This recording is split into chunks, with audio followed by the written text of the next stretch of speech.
Hi. Are you Good. How are you? good? And we're live. Welcome back to the Weekly Roundup. Terry's just like, hey, we're going live. We're ready or We're going not. live. Here We're we going go. live. Boom. We're live.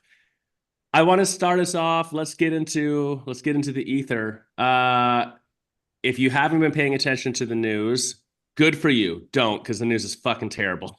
But there's sometimes an exception where a story is worth paying attention to. And no, I'm not talking about this Mangione guy who Oh, assassinated the CEO, although it's like a live crime drama unfolding before our eyes. I'm so into it. I don't is it? watch the news. I never look it up. And I'm like every day, like, what's happening with the Mangione Well, thing? and it's interesting you say that. I know this is like down another rabbit hole we didn't intend to go down to, but what's really interesting is now they're like he comes from the elite privileged, right? I mean, he went to an Ivy League school, his family has lots of money, so it's just interesting that how adds another layer, I think, of like you say, this true crime drama. It's like, my my current theory, like the leading theory that I am formulating in my head, because there's a couple I've got putting it all together and then watching videos on it and reading about it. I think this guy is a fucking genius. And every single thing we've seen so far is 100% deliberate. And he is giving a masterclass in fuckery. Like every detail from the where he was found and when and these photos, like none of that. Like, isn't it coincidental that this person like happened to go to a Starbucks, like the big corporate chain that shuts down?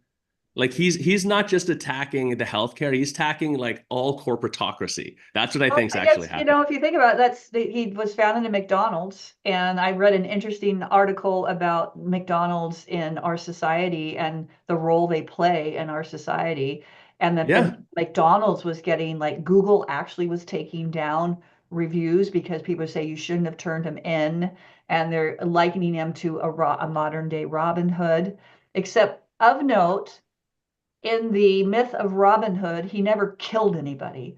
So I That's do true. want to point that out, is that I don't agree with what he did. And I thought that wife and sons and children were deprived of their father, which is horrible.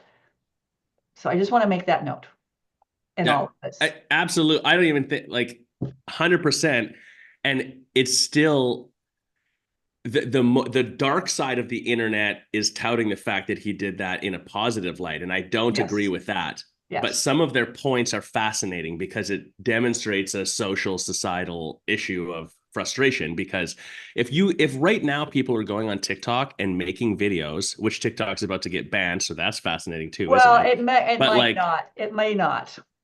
if people are like, I'm willing to put my face on camera permanently on a channel that will get seen by millions of people instantly and say, good for him for murdering, like that's extreme. We're talking Well, of course. that's bananas to me that it's they people feel safe enough to do that, first off, which is the privilege of our countries, but also that is how bad it is that the our value system is diminished to that.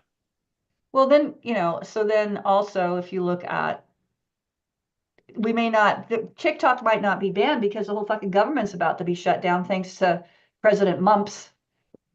Yeah. That's my new pat bomb too for President Mumps. All right, pause here. Carol, you got any commentary on this? Carol's like, No, I remain Carol's like, neutral. I have nothing to You're say on Switzerland. any of I'm it. Switzerland. I'm Switzerland. Okay, let's, Carol's all right. mysterious like that. She's either mysterious or Switzerland. There's no other. There's no, well, Okay. Switzerland is mysterious because it's the land of unmarked bank accounts where people stash their money. So they are Fair. Yeah, there. fair. All right. Fair. So what does this lead us to, Josh? The point though in the news, Google, this is about Google. There are two major things happening with Google right now, but the more important one is what we'll get to in a second. The first is this monopolies law that's gonna, I think, go through will force Google to get rid of Chrome, is probably what they're gonna get rid of, which is fascinating. That's gonna set a lot of precedent. I don't actually think it's gonna happen. And also, I don't think it matters. I think that they're so powerful that it's irrelevant. Well, here's the thing. Okay, so on one of that is like, first off, they can delay that and for ad infinitum in the courts. And also, a while back, I read a thing. It's like that genie is already out of the bottle in terms of Yeah.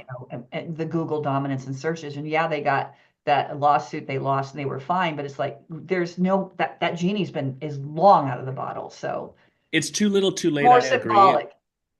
But That it's good symbolism. And I think what we're going to see is it's being timed at this moment because the impact is zero impact. Even if Google does that, the second news story is this, which is that Google announced Willow, which is a quantum computing chip. They're the first ones to officially announce this and like crack this code. This is something that's been worked on for years. It's just been theory. If they're not just blowing smoke up everyone's ass and this is true, this is, again, it's like, this is tied to this AI stuff, but AI and large language models, we were saying like the AI revolution is the internet circa 1995. Quantum computing is that again times 1,000, like, or 1,000,000. It's actually the base layer required for all of the exponential growth, because the limiting factor that is being encountered is the how much computing and how much time and how much energy is required for computation. So I can talk about what the difference is between standard computing this in a second, but this announcement is really big, and it will have immediate trickle down effects on every business owner, every small business, etc. And it will also have good and bad, and it will fundamentally change the way we live faster. Like the big thing here, takeaway in my mind, and why this is something to talk about, is we've been talking about how things are exponentially speeding up. This is like the linchpin for that to happen 10 times faster still. So where we used to say, okay, the way you're going to work in your studio using AI and stuff will look vaguely like this, and that'll take, a 3 to 5 to 10 year time horizon. Well, this drops that at least in half. Like, if this, it'll be the next year of them getting it straight. And then if it works how they think, and there's some sort of public access, or if not, it'll be harder, then in 1 to 2 years from now, the way a new business would work, like the entire approach to how you would do work at all, looks nothing like it does right now. What do you And say that's the part when that's you how interesting. we work? I want to poke a little bit at that. Yeah. How we work in terms of, I mean, we're still human beings. We still have to work. We still have to do certain things. We still have to do all that stuff. And is it just that computers have gotten faster? And it's like kind of like how fast is fast, and how fast do we need, and how it's kind of like how many billions of dollars do people need? I mean, it's kind of like when is enough enough? Just to Yeah. I mean, it's like, yeah, we have this. It's an amazing thing. I just scanned in something I was pulling up as you were talking there, Josh, and it's like, yes, and is it fundamentally going to change just how we think, or is it just how fast we get information? And don't we already get information so fast? Do we need it faster? I don't know. It's not, yeah, it's a good question. Yeah, So I'm just like, it's not about us getting information. Here's the positive thing with all of this in my mind. In my mind, this allows for spiritualism and deep introspective thought, self-actualization to become the necessary forefront of every human being on the planet, because no human being already, but especially after this keeps going, will have any ability to competitively participate in anything that has to do with computation. Any sort of research, any sort of data collection, any sort of thinking something through like traditional forms of logic, no human brain will be able to do it on any level that's worth even thinking of. So then what's left becomes deep creativity, original thought and ideation. And those things come from, in my opinion, deeply grounded, spiritually based, energetically high vibrational humans. And okay, go ahead. You're going to say something. I was just going to say also, I think comes from not being in front of a screen and Yes. being like, you have to be in a meditative state or, just in a place where you can actually think. And I think that a lot of people don't really think anymore. We're always like getting more information. No. And it's just like coming, coming, coming, and you can't really have a moment to breathe. So I see what you're saying. Like that means the yoga is going to be more integral in people finding a focus point and something to be creative about. Yeah. Oh, So, and or the flip side of that is we all become anatom zombies. And it really, because how many people will actually ascend to that level? Because that take, like you said, deep introspection. People don't like deep introspection. I mean, we're all Bikram teachers. How many, and we've all been teaching for years. How many times have you taught a class where people literally actually cannot look at themselves in the mirror because they Yeah. don't want to see themselves?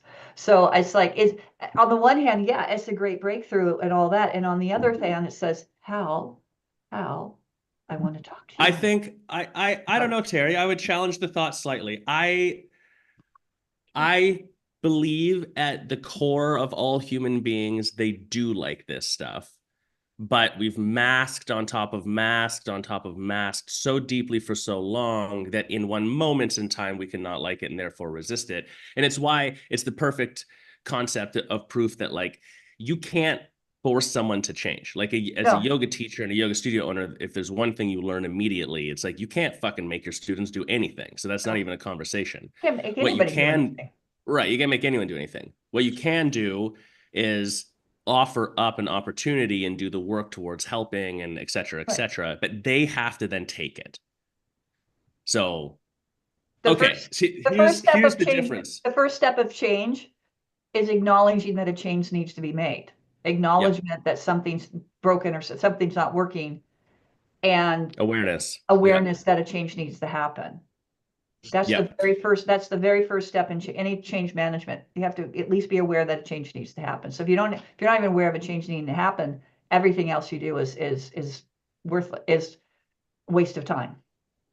So here's the other thing, going back to the questions you were proposing, because I don't disagree with them. I think they're the right questions for humanity to be asking. But there's sort of like maybe two paths forward. We're getting a little out in the weeds here, but one is like you go back to a Bedouin nomadic lifestyle where you're living off the land and you're totally connected with nature and you don't need anything. But I think that the movement towards that pull is a positive one, but I don't think ultimately where most people will calibrate.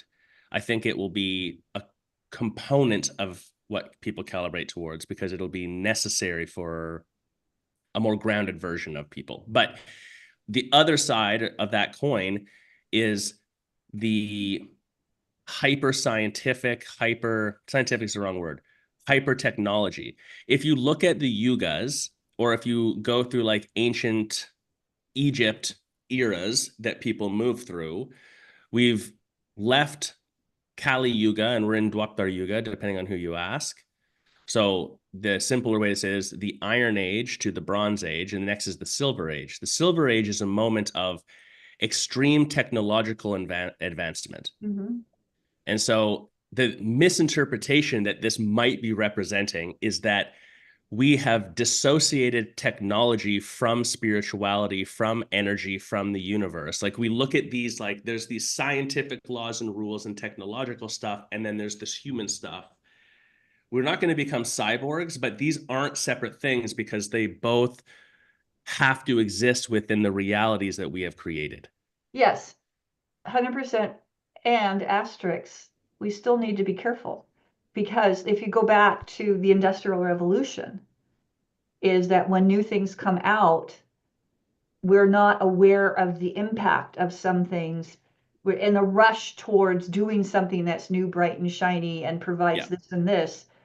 We aren't aware of the repercussions of that until maybe a century or more down. Just look at microplastics. Look at the Yeah. amount of, all of that when plastic was, when that was first developed, or even going back to the late 19th century and the Industrial Revolution, all the toxicity that was being pumped out and the chemicals that allowed these great advancements, because we weren't thinking ahead, what is this going to be down the road? And so that's my only thing with this is like, where does this, we don't know, because none of us are going to be Yeah. around, 3-4 generations from now. So that's It'll where definitely have these negative repercussions. that's where it Here's the gets all philosoph sci-fi, right? That's where it right, gets but all, here's the philosophical question though. On a person by person, human to human basis, are on average across the planet, are humans better now than we were then? Yes or no? when you say then, give us a time frame. What's then? Well, pre-industrial revolution. Pre-industrial revolution. I mean, I don't know. The planet was a lot better then. The health of the planet was a lot better. Maybe. It's Well, a tricky, that's why I'm it saying is it's a a tricky philosophical question. question. It's tricky. Like I mean, I just read it, starvation is not as much of a thing as people think. right, because there wasn't 7, 8 billion people on the planet for one thing. Life expectancy is triple. It was, Like yes, I'm not debating that one's right or wrong. I'm just saying right. like it It depends is. on what you're measuring. There's a cost. There's a cost that's going to come with any progress, I think, and sometimes that's just what it is. Well, Like here's an interesting, if you were in the height of the Roman Empire right. and you lived in that culture, you'd probably be like, life's pretty good. The cost was we had to fucking conquer everything and kill everybody and completely annihilate the Mediterranean. The Mediterranean was originally a forest and it had dwarf elephants in it. Yep. Now it's arid and doesn't have them because they chopped every tree down and killed everything. Same thing for England. England used to have vast forests, and they shot. Right. That's one of the things they loved about North America when they started calling is they had access to timber to build the ships that the Navy needed, right? The pole, Yeah. the tent, and everything. But the other thing I just read interesting list. It's like here's the other thing that's I was just reading about wealth distribution in the United States. 1% of the population in the United States holds 31% of the wealth in this country. Yeah. Which is right. So it's like I see that divide, and the thing is, that's like the middle class in this country has shrunk tremendously in my lifetime from the 70s to now. It used to be like I think it was over 60%, or it's like reduced significantly in my lifetime. So is all of this technology and all of this, the other part of that is it's like the extremes. And I agree. I agree that that's a separate issue that this relates to and that this will lean into.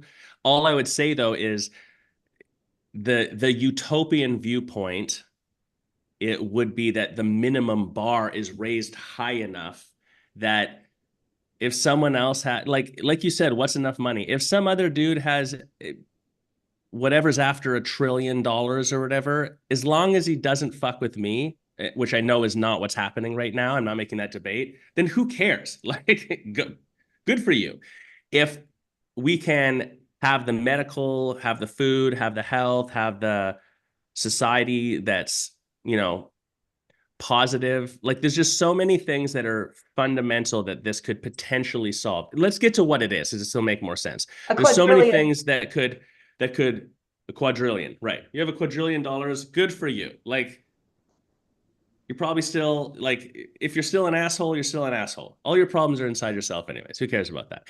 But the potential that this could bring in a positive way for the day-to-day living of a lot of humanity is potentially really big. Now, let's bring this back to the business owner. So here's the core difference, right? In a standard computational model, you compute in bits and things are either a 0 or a 1. Those are the only possible outcomes. So Right. binary, right? Here's the two examples. Simple example, you have a box that's locked and you have a whole bunch of keys. You have 1,000 keys and you don't know which one it is that unlocks the box. You would have to test every key. So it could take you 1,000 tries. It could take you one try. It could take you anything in between to figure out which key unlocks the box. And you can only test one key at a time. Or better analogy in my mind is Carol and I are going to go out partying. We're going to go dancing. We've got to choose our outfits. I have 5 shirts, 5 pants, 5 underwears, 5, well, actually I have 25 hats because of course, and 5 pairs of socks. And I'm trying to figure out what's the best pant, shirt, sock, hat combo.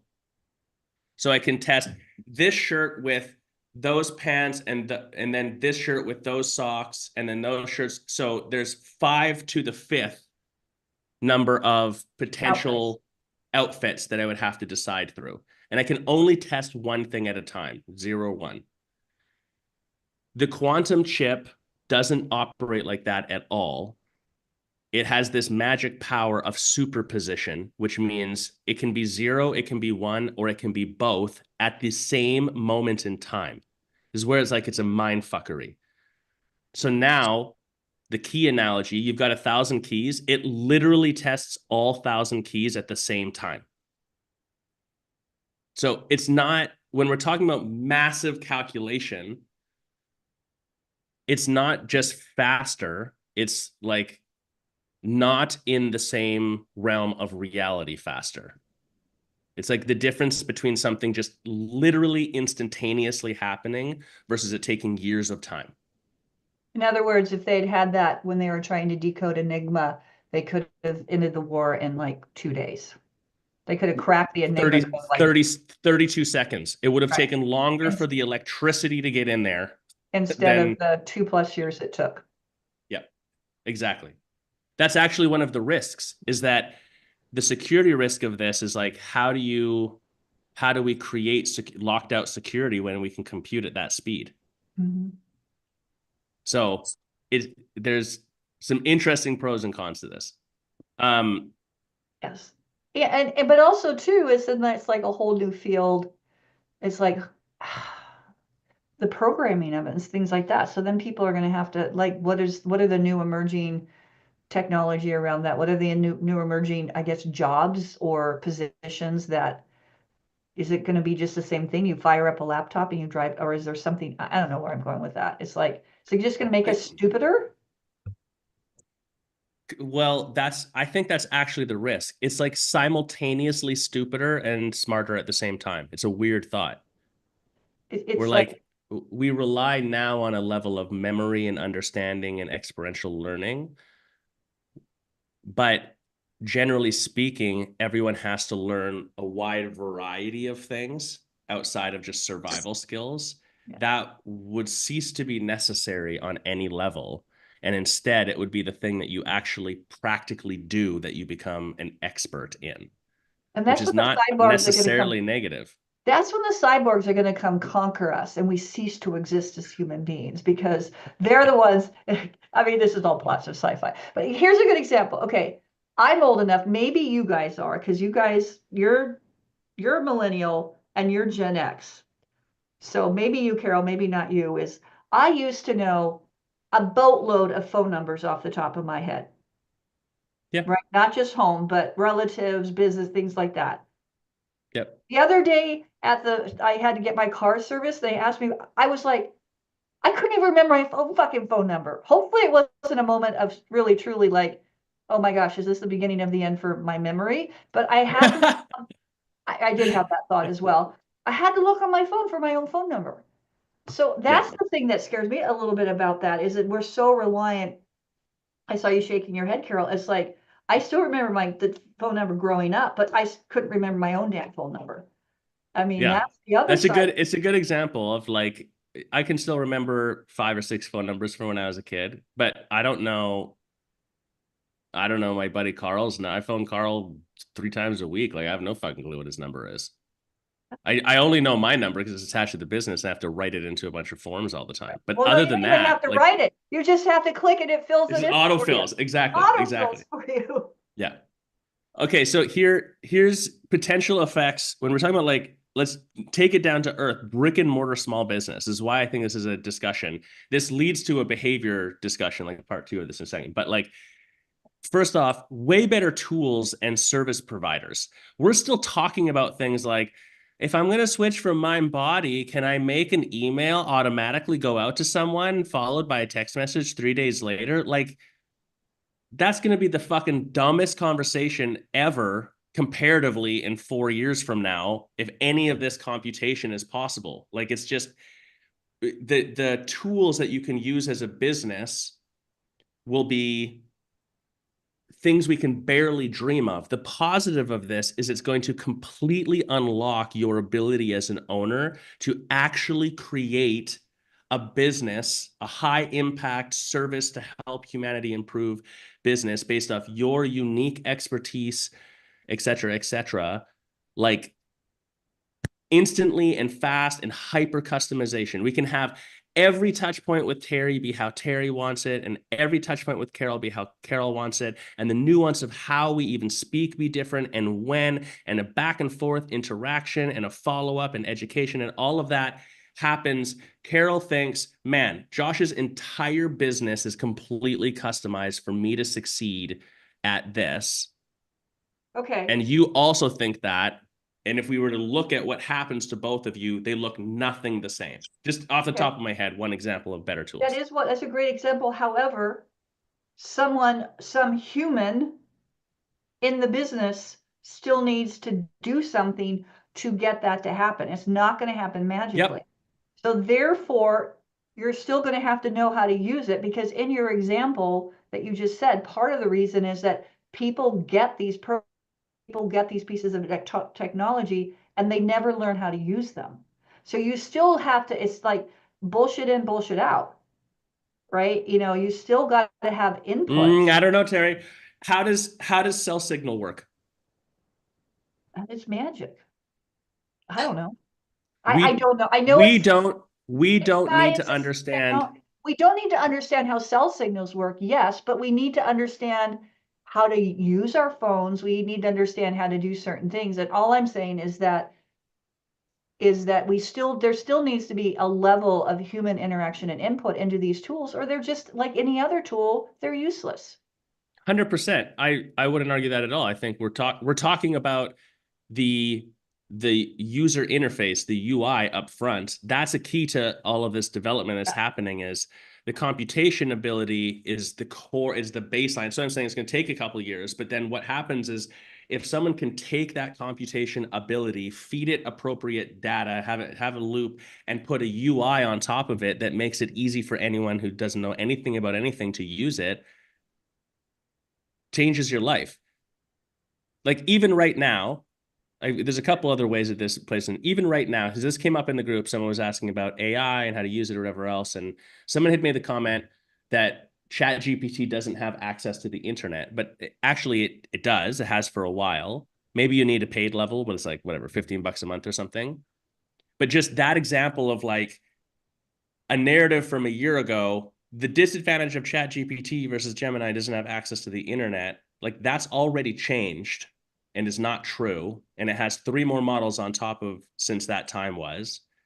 One of which is like, I've been working all week on a few different projects, and I'm using the voice thing. So it's not voice to text. Like I'm literally talking and it talks back to me in a voice, and we have a conversation for half an hour to produce an ad that I'm writing. Oh, I just read ChatGPT. Now you can call them if you don't have a computer. You can actually call them. It's 1-800, seriously, it's 1-800 Right. chat GPT, and you can have up to a 15-minute free conversation. I'm imagining if you want more, you have to pay subscription. So even if your internet is out, whatever, you could still call chat GPT and talk to it. Right. So that's the UI. Like that's an example. And for us, maybe this is different, but I always think about, because Carol and I have sons around the same age. I always think about even for them, like how quickly in 10 years from now, my son already like can't really type very well because they don't do typing in school. He doesn't need to type anything. He's more like app driven, but it's going to go even further that way. So he's like, well, why would I type something? Because I'll just talk with my AI and just it'll spit it out. And then I'll come in and I'll adjust, but I just need to be able to do this. I don't need to be able to type at X words per minute. Like that's not a thing. Just like no one can handwrite anymore. I was maybe one of the last age brackets in school that had to learn that, because when the fuck do you handwrite? It's obsolete as a skill comparatively. Oh, I vehemently will oppose that. I vehemently think handwriting should not be obsolete at all. I still think they should be teaching it in school, Because actually, we've talked about this before. They've done studies that kids or people who take notes via hand versus notes via typing have better memory and better comprehension. Because there's Right, something. but I mean handwriting versus printing. Oh, I still think people should learn to handwrite just because it's pretty. That's a good reason. And here's the thing. I would debate that that will have a resurgence in schools and priority because the necessity, like it's not necessary right now, but the art of being able to handwrite as a form Yeah, will come back. Calligraphy will come back as an perhaps, yeah. important deep Okay. thing. I can get down with that. Okay. Enhanced security, enhanced transactions. That's another computational thing. The reason this matters is the ability to do business expands. So for a brick and mortar single location yoga studio, you might not see this yet, but as currencies adjust, etc., this will really matter. And the speed at which you can do transactions, how easy it is, the type of transactions. We've talked a lot about, the future of pricing, I think, will be a credit-based system for a yoga studio, or at least we'll have a moment where that's the core one. It'll look different than it is now. Already payment processing, like if you're in any major city in the US, no one fucking carries a wallet. You're not even tapping your card like you do in Canada anymore. It's just your phone. So it's going to be you walk in, and the fact that you have your phone on you automatically charges the number of credits for the class that comes next and checks you in. Like that all is now possible. Lower cost through efficiency. And then supplementation to everyday tools. So already people are using ChatGPT, etc., Gemini, all these other platforms to supplement already what they're doing. That will just happen even more. So especially when we talk about like customer relations, we use the example, things for marketing and ads or etc. Even the ability for things that have a standardized path. So, for example, your cancellation, all of that theoretically becomes something that we can automate completely. It doesn't require human input, which means you don't need to train a front desk staff on how to process cancellations and how to have that conversation or whatever else. That's just off the table now. And instead, they just have to get really good at talking to the people and offering incredible customer service and teaching a dope class. Like it refocuses all that energy there. Well, you could, right now, there are some ways you can automate cancellations, just saying. But I agree with you. It's the positive, I think the fun side of this, or not the exciting side of this, is that then, like you said, it always has been. I still remember sitting at a Bold presentation. It might have been one that you and I met at, Josh, in 2017, or maybe one of those, is the presenter was talking about leveraging technology so that then you can focus on the things technology can't be, which is the one-to-one human interaction. And I see a lot of this just getting more to the point, which means Yeah. when you're hiring, I think here's another thought too. It perhaps is going to change what we're looking for and what we're hiring for in our yoga studios, right? In our Absolutely. businesses. And we're going to be looking for that. And maybe this is the bright spot of this, is that people who have good interpersonal skills, who have good customer service skills, who can help in resolving conflict and things of that nature, the people who are going to get really good at those, what we call, or maybe they still call them, those soft skills, are going to be the ones that are sought out. And high EQ. I mean, And high already EQ. these are already things that I would be strategically hiring for today, but they become literal superpowers. I think in our lifetime, in 10 years from now, my prediction is Okay, we the got it largest recorded. We got it recorded. yeah, Your prediction. the largest human superpower on the planet will be human beings who are exceptional at human communication. That's your superpower. And the reason I say human beings, human communication is there was a test done where they tested ChatGPT versus a group of over 100 doctors, and the doctors were tested on diagnosing things such as an X-ray, and the AI blew them out of the water. It was more accurate and it was faster. That's understandable.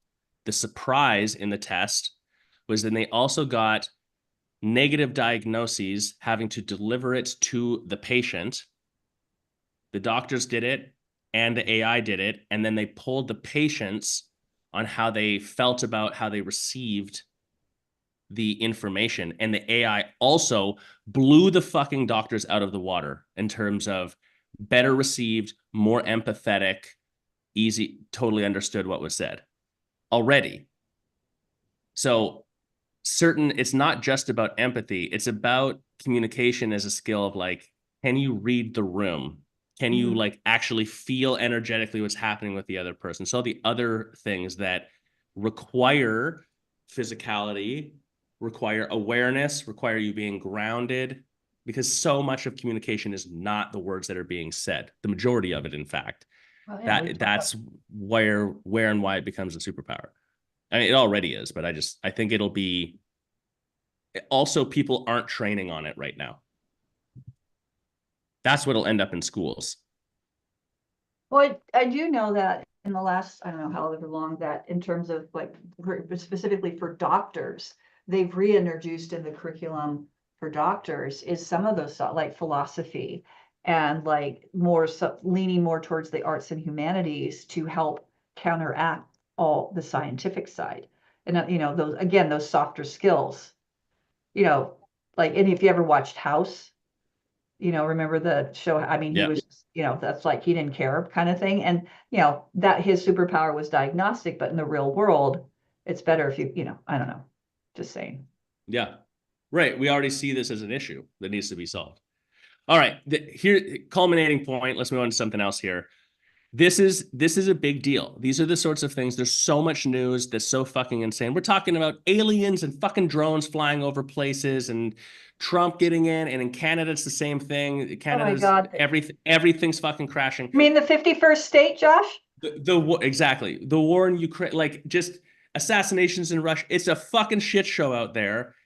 So it's easy for things to just like, I think, not actually get like important details to not get picked up as a small business owner. I would categorize this as one of them. So practically speaking, what do you do? Stay informed. Just start using some AI shit, start understanding just the basics of this, nothing crazy, because for every 6 months that goes by, for someone who doesn't start to integrate this and how they work, they are 2 years behind the people who are. Like it's not to try to catch up in 3 years from now if you haven't fucking ever opened ChatGPT or used an AI to create a slide deck or had a conversation back and forth, is you'll be fine, you'll get there, whatever. But it's gonna feel real shitty and hard. It's like if I didn't have my first cell phone until I was like 22, and it was because a girl I was dating bought it for me at the time. And it was so annoying for me to use, I just kept it off all the time, and we broke up. But anyways, but Carol, how old were you when you got your first cell phone? I was in college. Or So like, early but 20s? because I was driving, it was a 5 hour drive, and I think it was like important to have on that drive. But it was like an emergency use type of thing. It right. wasn't like we were using it, but it made me think of like it's going from the Nokia brick to like the brand new iPhone 16. Like Yeah. that's gonna feel really weird, Or What if you even, can't even use it? Yeah, you don't even know how to turn it on. yeah. So Yeah, yeah, you gotta absolutely. Absolutely. You don't even fucking know how to turn it on. It's true. Yeah. Whereas like we just forget, we take for granted that the general public has an understanding of how to do these things because we've gone through the stages on the way. This is a little bit of an AI analogy that in this thing I was reading that I thought was good, but it's related to this too. And why this matters practically, to just like, don't let this stress you out. Just have fun with it, but start to get some handle on this, because it'll just make your life easier, and there's going to be a lot of potential advantage for you. Um, if we were to give an iPhone to a caveman, they wouldn't even be able to conceptualize what it is, No. let alone use it. So that's what we're talking about, is that gap that's potentially there. And so, But if you had given them a wheel, if you had given them something like a wheel, game changer for them. I mean, you got to give, some context, right? Certain things. I don't know why I just thought of that, but yeah, it's it's the big conversation in AI too, that like already AI is from an intelligence standpoint at a certain level, but it isn't quite on par with humans. But in the next year, it'll probably pass it, and we're a couple of years out now with this quantum chip, probably faster. We're talking about data intelligence, at least, that is untouchable by, not possible by a single human being. Well, unless you start talking to yogis who've lived for 1,000 years and understand reality another way. So outside of the mystics of the world, like, not possible to achieve by a human. It's like this. Here's the dystopian part, so I know Terry loves it. where this is theoretically scary is the danger lies in the differential being so large that there is a complete lack of care. And it's where spiritualism comes back in. When you go for a walk, are you ever concerned that you would step on and kill an ant? No. Because the difference of intelligence, size, and reality is so different between us and an ant. They're literally not a thought. That's how far advanced we're talking about things potentially getting. And that's where the risk lies, is not out of maliciousness, but out of literal non-caring, because it's just that different. Well, until you put spiritualism back into it. You know what, that's, I don't, oof. But when you said that, it made like, okay, in a way, that is happening right now in terms of the wealth gap. So people that have billions of dollars, they just have and that maybe you could say that it's just like, they don't even think about someone who's struggling to put food on the table, because it's like out of they just they can't comprehend it. So in a way, that is almost happening right now when we just talk about wealth, or extreme wealth versus not. I mean, that does get scary. That does get scary in that regard. I So think thank you for giving me that dystopian nightmare now, Josh. I think the wealth gap is actually a good example of where the fundamental issue that we have is that we see that the gap is that big, but we know that it's still a human being up there. And therefore, whether they think about it or not, they could care, they could understand, they could have a humanity to them that, But one could say that there are human beings in that they think of them as ants and have no problem stepping. Maybe. Yeah, I understand the point you're making. That point, I think, is a better example of, like, you're a yoga studio owner, go 10 years in the future, and there's a new group of yoga studio owners who come in who have grown up using this stuff the way we're talking about. What they're going to produce, like, 3 ways to build your business: more people, more value per person, capacity to do work. Their capacity to do work versus you, if you're not doing anything to use any of this stuff, will be so exponentially beyond yours that, like, you just can't compete. It's the dice game. Compete. Right. It's the dice game. Can't compete, like, because they're actually better.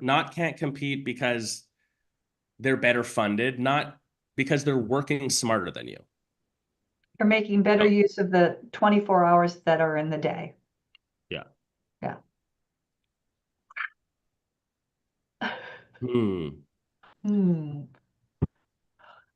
Let's talk about price. Let's talk about price changing.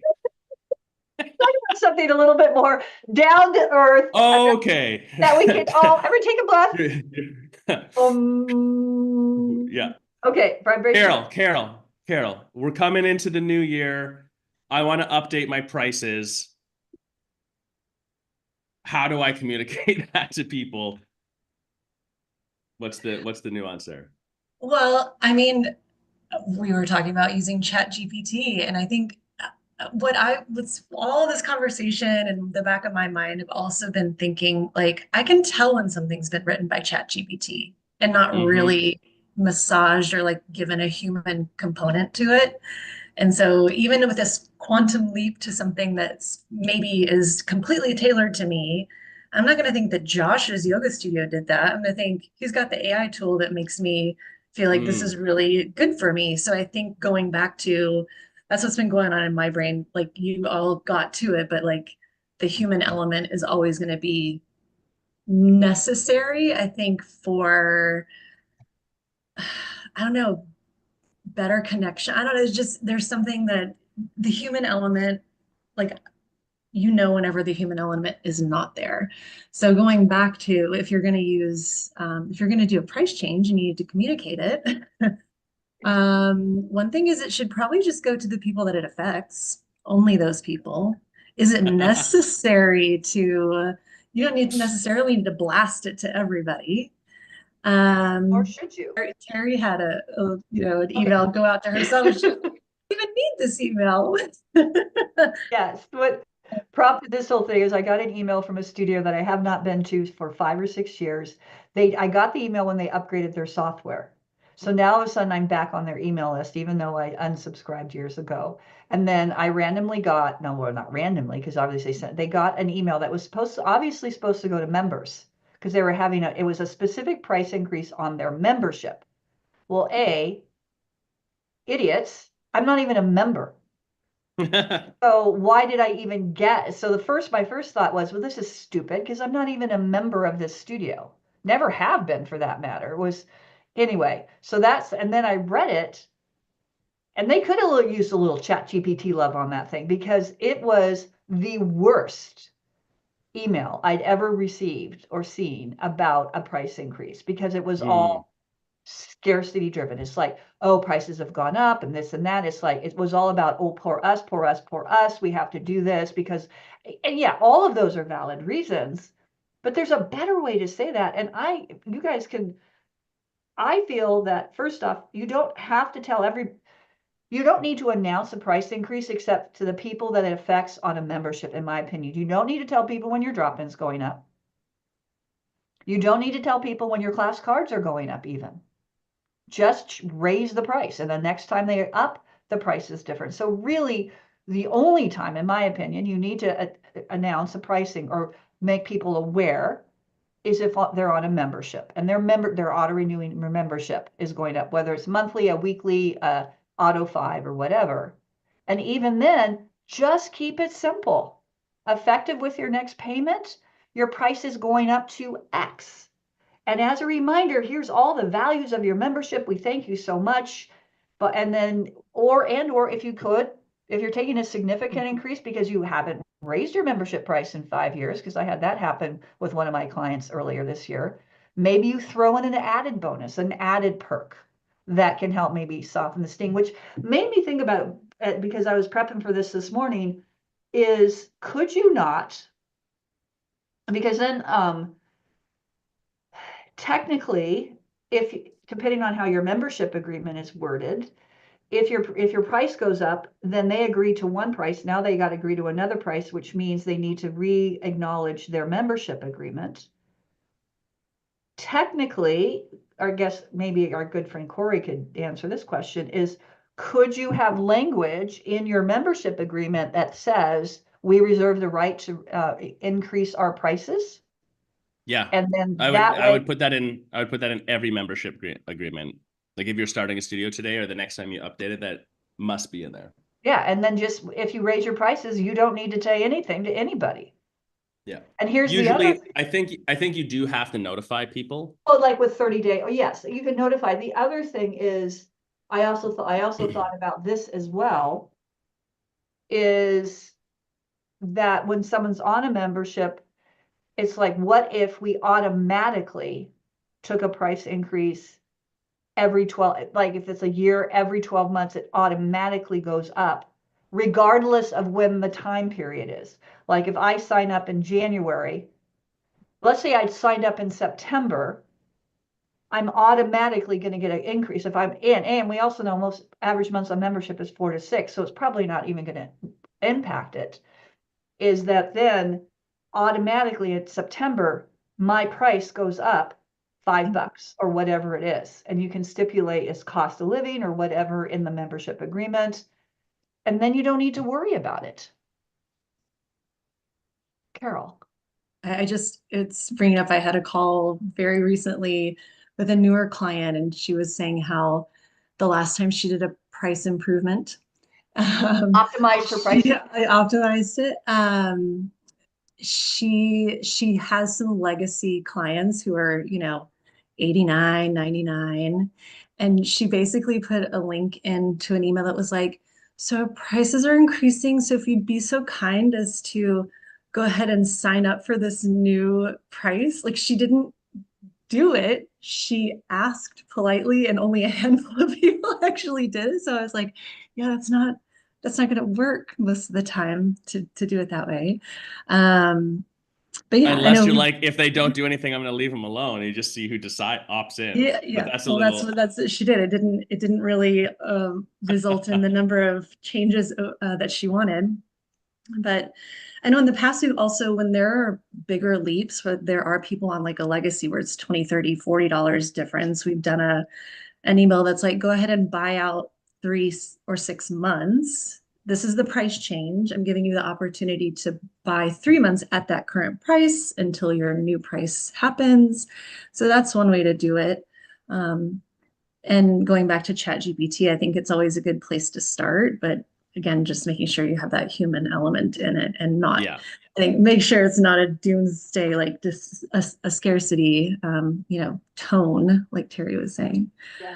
Uh, It was the scarcity tone that got me more than anything else. I understood everything they were saying in the emails, right, spot on. But I don't think you need to remind people that prices are going up and costs are going up. I mean, everybody knows that. Wherever you're at, we all know that the cost of living has gone up. And so that's why if you just put it in your contract that we will take an increase, an annual increase of at least to keep up with inflation and cost of living. And you just keep it there.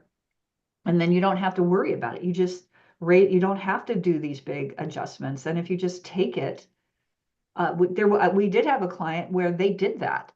It just went up automatically. It was in their agreement, and people knew that when it gets to that renewal date, it's going to go up to the new price. So The worst communication related to this that I ever received was from a studio here. First off, they sold founding members prices pretty cheap ahead of time. And then I was annoyed because they didn't give me access to it. Like the day after they opened, I couldn't get it. You had to be in the pre-buy. Then they're priced higher than everyone else in town. And then only 1 year after opening, they did a GoFundMe and pumped the whole town to be like, hey, like we have to do these repairs and upgrades, blah, blah, blah. Can we help us out as a local business? It's hard business here in the town. And I was like, the fuck? And then we found out that they were opening a second location in Los Angeles. And I'm like, sons of bitches. Like, this was totally just a money grab. Like, I refuse to go to this place now. So I'm like, I know too much about business for how horseshitty this is. But it's the scarcity thing is my point, is that this goes to the communication thing. And like, yes, that's why you have to maybe use an AI to help you get draft one down, but you have to give it really specific prompts and then go through and edit yourself. But the like one of our core values on our team is come from love, not from fear. And it's just really that could be our only core value because I could filter everything else through that. But just the nuance here is that when you send out an email like this and when you communicate like this and you're apologetic about taking care of your business, yeah, and you're like, it sets a weird tone with your clients. Like you're basically telling me that I have power over you and that things are negotiable in some way, and that you're insinuating to my unconscious mind that I should be upset about this as well. Not everyone will take it that way, but if you're saying like, "Oh, Carol, I'm so sorry they have to raise your price, but the cost of things have gone up or whatever else," and you're giving me all these reasoning, then Carol's like, "Yeah, that sucks. I don't want to pay more. The cost of things has gone up." Like it triggers that for you, as opposed to be like just unapologetic and straightforward. "Thank you so much for being a valued member. As of this date, we're adjusting our prices. Here's what your new price is going to be. Let us know if you have any questions." Like that's it. That's it. And Carol can be pissed off about it or not, but that's on her. That's her decision to read into it that way or ask questions. So it Well, sets a weird tone. it goes back to like when we're doing the sales training and we talk about being very neutral about the price of anything.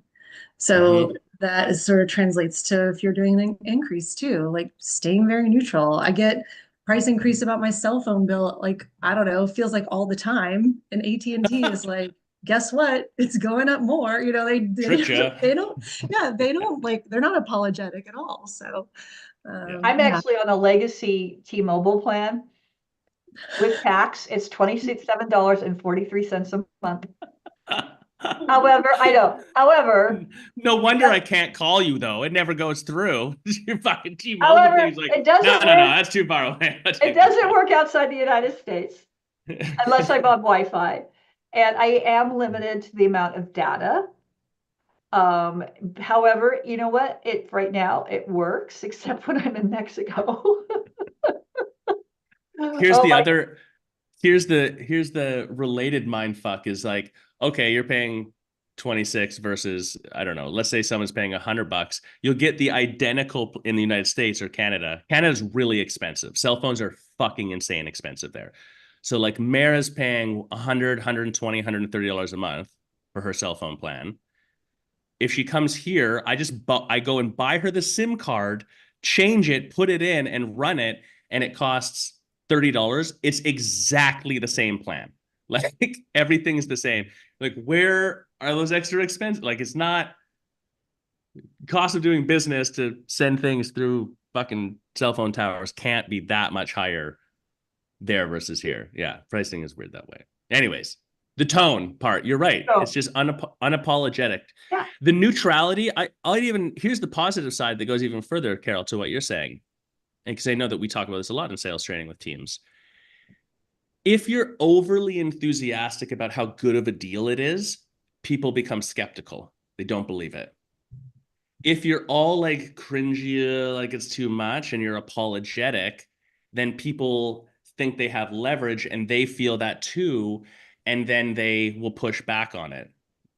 Being neutral is actually like it exudes a confidence in the product itself. And what we see in context of selling at a yoga studio is that that closes the sale more. Like just that one thing alone.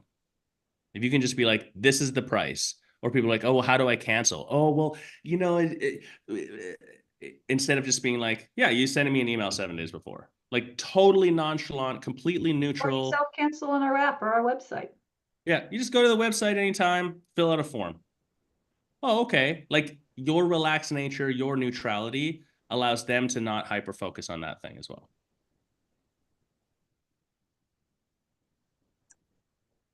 I listen sort of in line with sales, a little bit off the topic, but I mentioned before I follow Simon Sinek and I really like him a lot. And I watched a short clip. He was doing an interview with what's the guy's name? Trevor? Is it Trevor? Trevor Noah. Yes, no, yes. Anyway, he was talking about one of the best salespeople he ever met. This is Simon Sinek saying, was an older gentleman. He was sold shoes. He was a shoe salesman at a department store back in the day, like we're talking like in the 50s and 60s. And I he was saw like, this. did you see this? It was like the Yeah. top shoe salesman like of all time.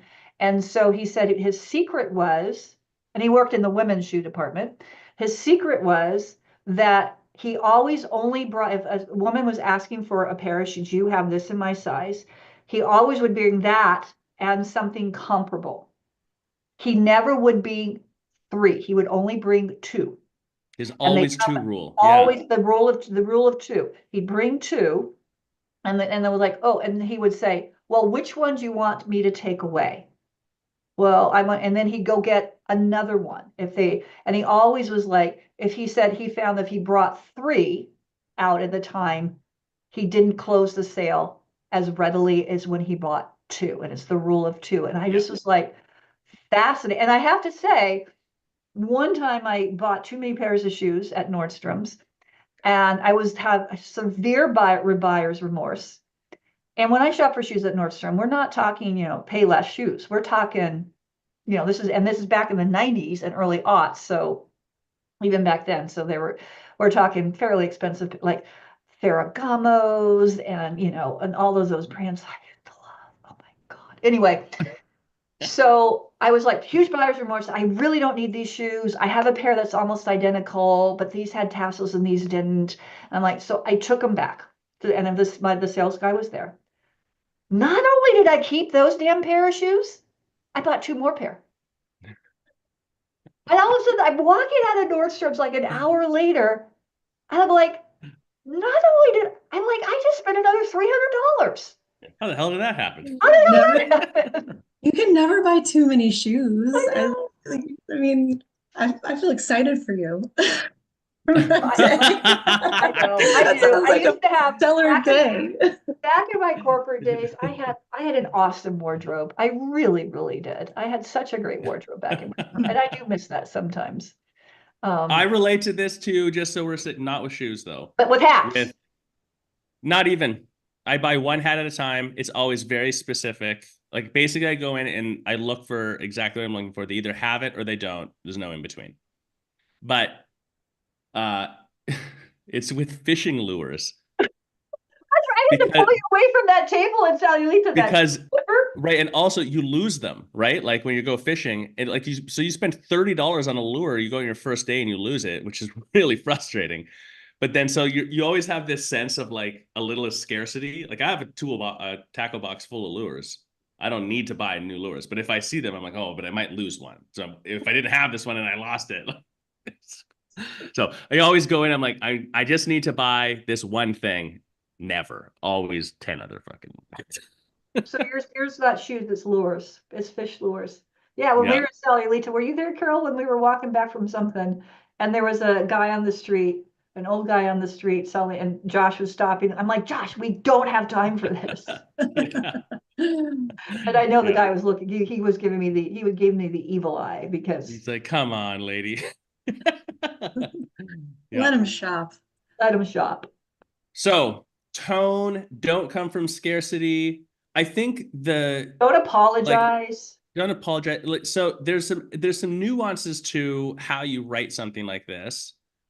But I think I want to touch on that for a second to sort of wrap us up today. But the precursor in general in your business is this unapologeticness, like being empathetic and understanding, being caring, offering good customer service. Yes, yes, yes, yes, yes. That's not the same thing as being scared of doing what's necessary. And I see it all the time in studios. It's in my opinion the result of this anti-business narrative that the yoga world still suffers with. But you just can't. It's so disempowering. Like you can't do your job properly. Even in a yoga class as a teacher, this is a big debate. Like if you can't, let's say the class is set up and someone's set up in a weird spot, crooked, and it's messing up 3 other people around it. And you're like, yeah, but I don't want to bug them. So I'm just going to leave them alone. It's like, no, someone has to take control of the class and get things set up to operate properly. Pricing is just like that. So I've actually done that in studios where I've actually gone in and I have rearranged rooms. I did, and at one time a teacher come in, who did this? This is great, right? Because she left and it was a shit show, and I'm just like moving. I said, hey, do you mind moving? And by the time she came back, it was like the room was perfectly. We got everybody in, everybody was happy. Yeah, it was actually pretty funny. But again. actually, So what I just may also when you were saying that, Josh, don't be apologetic. So I mentioned this client of mine a couple of times now, just because, she started out with a weekly membership and has been doing super well. And so when people ask her, that is it. Her weekly membership price is the price. There's no like you get it half off. and then it goes to this price. And no shade on any of these other plans. It's just that this is what we No, this is landed what it on is. for her. Yeah. And when people say, well, is this, you have another deal? Is this your deal? Or is this like basically because we've done a really good job at training people that there should be some type of introductory offer? She's like, yeah, this is a great value. This is our deal. Isn't it great? And people are like, That's it. oh, okay. You Right. know, and They're she's, already standing there in front of you. You don't need to give them a deal. yeah, I she's like, mean, is it's this, not that you can't give a deal, but just it's a more of the demeanor around it than yeah. anything. She's like, this Yeah. is our deal. That's her answer. This is our deal. And it's a great one. Yeah. And people are like, oh yeah, you're right. It is. Here's So I love so that. let's tie this together. Let's suppose you're coming into the new year, you're going to increase your prices because You're going yeah, to optimize your the prices. cost of things have gone up, whatever. You realize that your margins have been eaten up by inflation, etc. You need to raise your prices. You want, or you just want to, or it's been to whatever. Cool. Just as the example.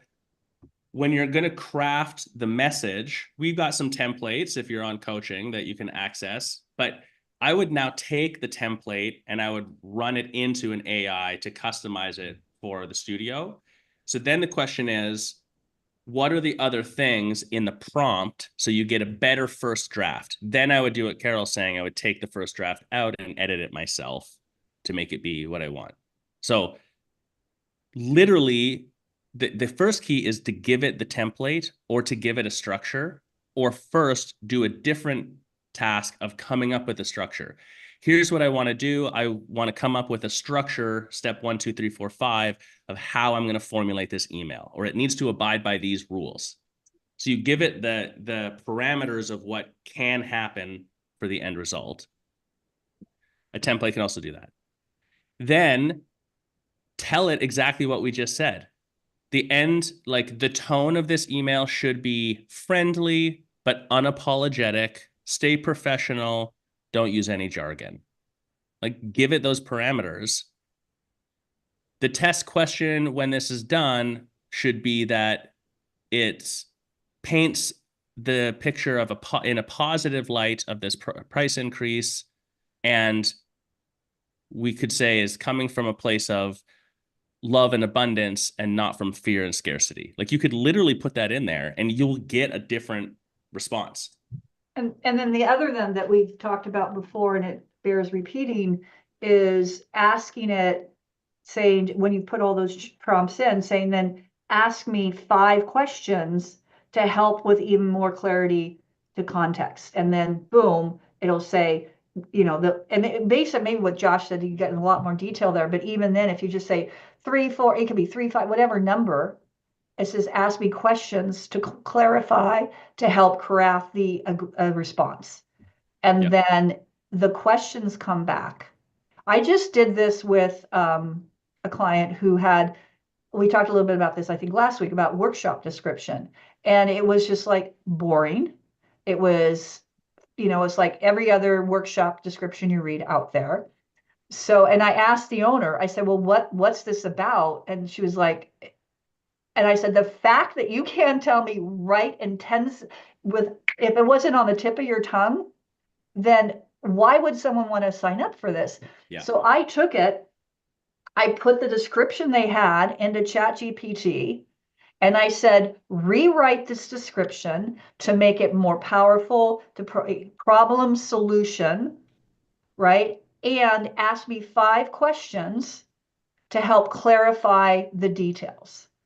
And Yep. then it did. And then what I did is I took those, I gave them to the studio owner because it was one of her teachers was doing this workshop. I said, have him answer these questions. Yeah. So he and gave it back, and I put that in, redid it, and I said, here is your new revised workshop description. And it was like so much better, but it also had input from the teacher because he put that in there. So anyway, that's a really powerful way I think you can use something like ChatGPT or any Here's the other AI three. platform. Here's the 3 little like hacks like this that I think can be powerful. This is for any AI, right? First is to always, not always, most cases, the human brain works better going step by step.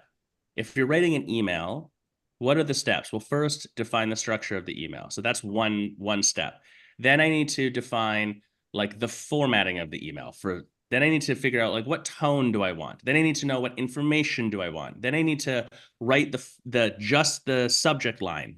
Then I need to write just the first line and paragraph because that's the hook to continue reading. Then I need to put this in. Then I need to, like, if you were to think about it as there's multiple steps that happen, and I just want to do one at a time. So the instruction that you put into your AI is, let's take this step by step.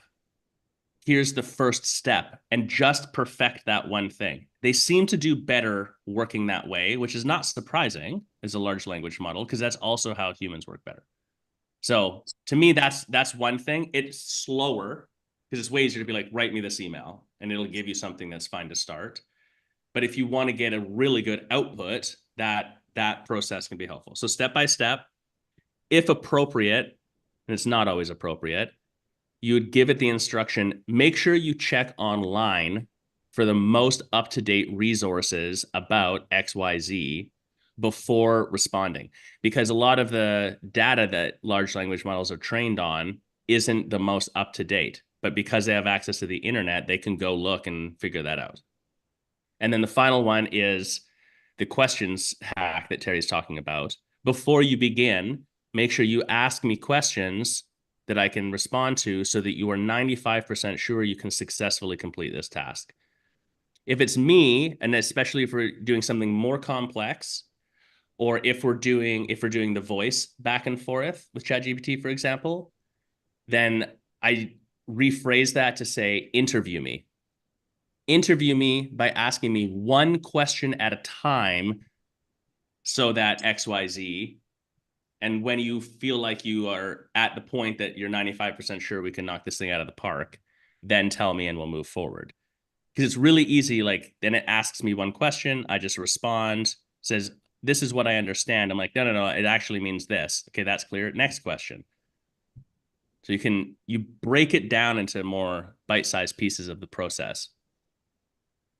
One more little tip that relates to that second thing you said, Josh, is I've done this with we did a press release for a studio that's having an anniversary in January. So we got ChatGPT to help with that, and also with like emails promoting another studio's retreat. If there's like what we did in the prompt was say, go check out this URL. So like the URL for the studio that was having an anniversary, it Nice. could go see like what the tone is, what kind of classes they offer, and have that information.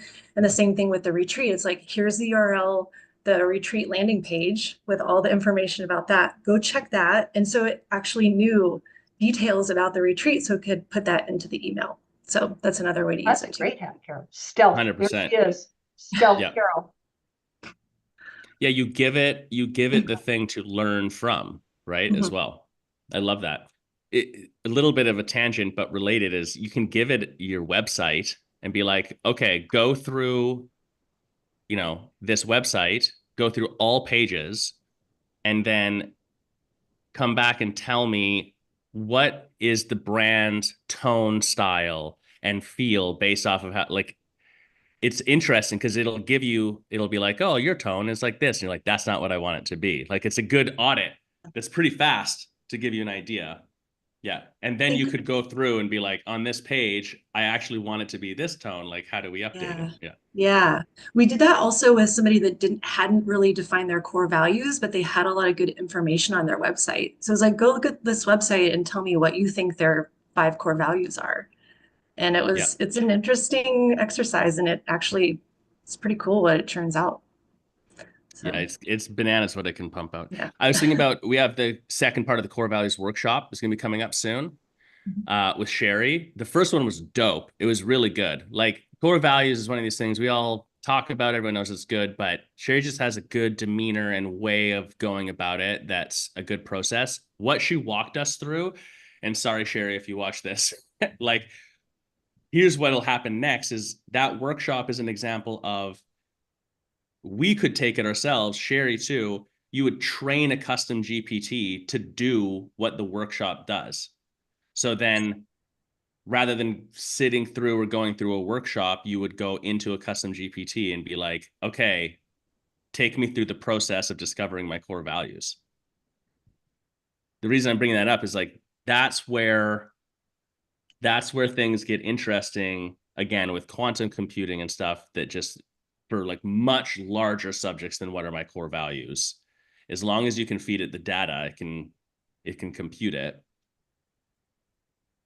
I don't know. There's some interesting potential with some of this Yeah. stuff. Yeah. Yeah, just to second that too, is the workshop is going to be February 13th, just if you want to mark it on your calendars. Now I'm getting all the info ready to send out, but February 13th at 12 noon Central Daylight Time, because we do everything. Oh my God. You have to come to get prepped for the 14th. Yes. For Valentine's Day. If you know Valentine's your Day. core values, your dating life, it's gonna go. You gotta So know. anyway, on that note too, if you were not able to attend the core values, the workshop we held in, when was it? October, November, I can't remember now. We will offer a bundle, meaning a bundled product, where if you sign up for the one in February, you will get access to the recording and all the assets and everything from the first workshop we did. So stay tuned for details on that. And then if you did do our core values workshop and you want a refresher, you do have access to the recording. It's in the YC under our resources. If you have any trouble accessing that, you can shoot me a message, and I'll be happy to help you get into there if you're struggling to get in there. So, and Sherry, I'm going to do a little one-on-one coaching with her, seriously, about my personal core values. I was really so fascinated by the first one that I was like, yeah, I'd like to dive into this deeper with her. And so I can tell you about that journey, because I just, I haven't had my first call with her yet, but I just thought that was really, this is going to be my new therapy, I think. Rather than going to a therapist, I'm going to a core value specialist. So anyway, just thought I'd throw that out there as well. So I like it. yeah. Okay. Have a great weekend. Oh, Have and some. also to those of you who do celebrate, Merry Christmas, because the next time we meet, it will be Boxing Day. So next I was Wednesday gonna is say. Christmas. Yeah, next Wednesday is Christmas. And also we should probably just to note too that the YC admin team, if you hadn't gotten the email, the YC admin team is on holiday starting, it's Monday, right? The last 2 weeks of the year.